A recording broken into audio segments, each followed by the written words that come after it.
ত্রিপুরার অতীত লড়াকু নেতাদের মধ্যে অনেকেই রাজ্যের মন্ত্রিসভায় কিংবা বিধায়ক এবং বিরোধী দলে রয়েছেন।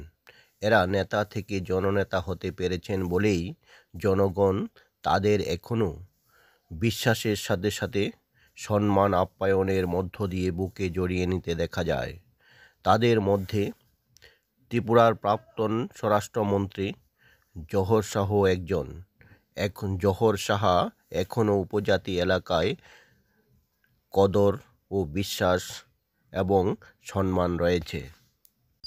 কালাজারি উৎসব থেকে গোমতী জিএস নিউজ চ্যানেলের বিশেষ প্রতিবেদন। বিভিন্ন ধরনের খবর পেতে গেলে এই চ্যানেলটিকে লাইক, শেয়ার, কমেন্ট করে জুড়ে থাকুন। সকলকে নমস্কার, ধন্যবাদ। জহর শাহ তার ভাষণে বলেন, সত্যিই সবাইকে একটা ধন্যবাদ জানার একটা সুযোগ আমার হয়েছে যে আপনারা এই পাহাড়টাকে আরো সুন্দর করার একটা মানসিকতা নিয়েছেন। পাহাড় সুন্দর শুধু খালি কিছু গাছগাছড়া দিয়ে নয়, এই পাহাড়ের মধ্যে আমার অনেক জনজাতি মা বোনেরা তারা বসবাস করে। আমার মনে আছে সেটা 1971 ইংরেজি। আমি কলেজের তখন আমি দ্বিতীয় বর্ষের ছাত্র।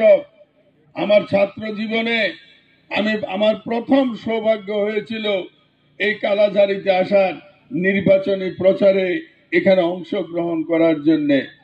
আর আজকে সে কত বছর 71 ইংরেজির পর আজকে 2025, এই 25-এ আবার দ্বিতীয়বার একটা সুন্দর মনোরম পরিবেশের মধ্যে দিয়ে এই কালাজারি উৎসবে অংশ নেওয়ার পরম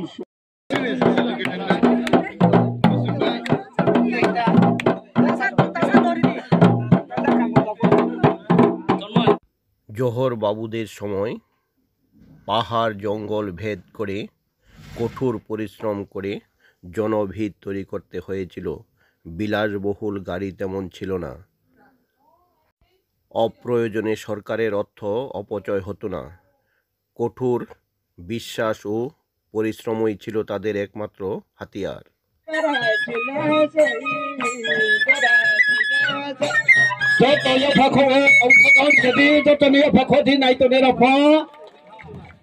বাড়িকে খাচ্ছা হ্যাঁ তোকে দম টানে পড়বে নি দম ক্লো